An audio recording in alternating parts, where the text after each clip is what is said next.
Okay, Barry, you've gone on record in the media to say you really love the FA Cup. Just explain to us why. Well, it's not, it's the big chance for all small clubs, isn't it, to have their moment in the sun, their little bit of glory. I mean, the financial returns are also fantastic, let's be perfectly honest. But more importantly for the fans. Supporting small clubs is not easy.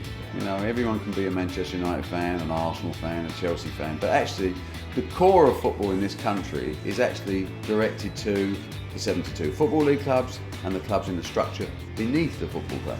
That's where the real powerhouse is. And the FA Cup gives all of them that one chance, that little bit of the dream of glory, and it can provide memories that last for generations, not just for weeks.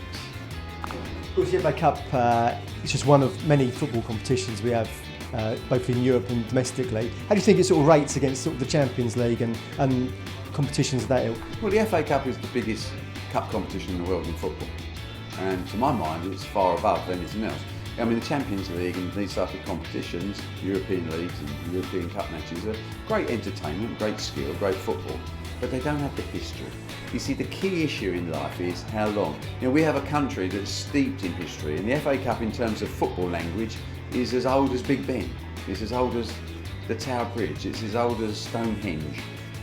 FA Cup is synonymous with football. Look back on Leyton Orient from last season, a great, fantastic run that they had in the competition. Obviously, a game that sticks out was the game against Shrewsbury. I asked my manager, can you make sure you win this game easy? Because I need to get in the third round, I want to draw a big team.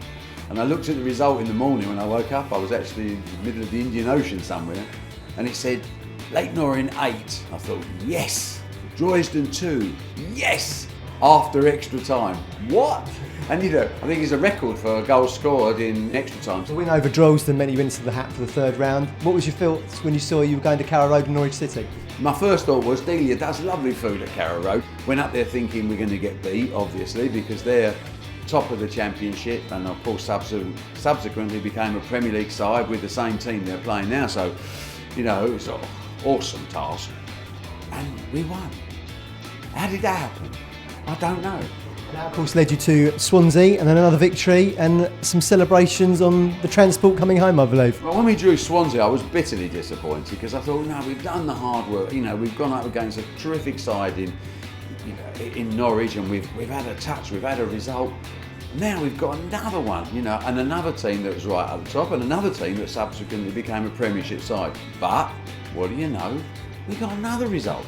Coming home on the train, I led the longest conga in train history through the entire train. Probably had one or two sherbets too many, but what's life about? It's about celebrating. If you don't celebrate the FA Cup, you've got no chance, have you? That, of course, led to the game with Arsenal at the Matchroom Stadium.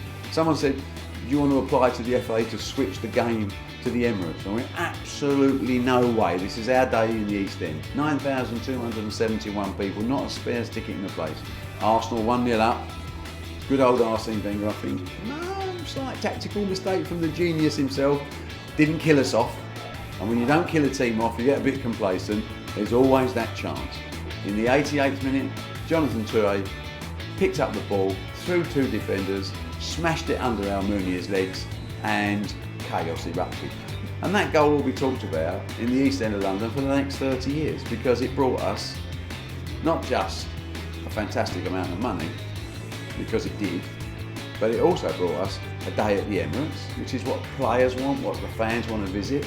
And there we got humbled, quite rightly too, by a very, very good side that tore us to bits when they wanted to. But we had our day in the sun. And that led to the Vegas trip. You got the brochures out. How many people did you take over to the special treat? About 35. The players were exemplary, everyone looked after them, had a great time. And it was just a day for saying thanks, thanks to the players. And it was just a lovely way to finish a season.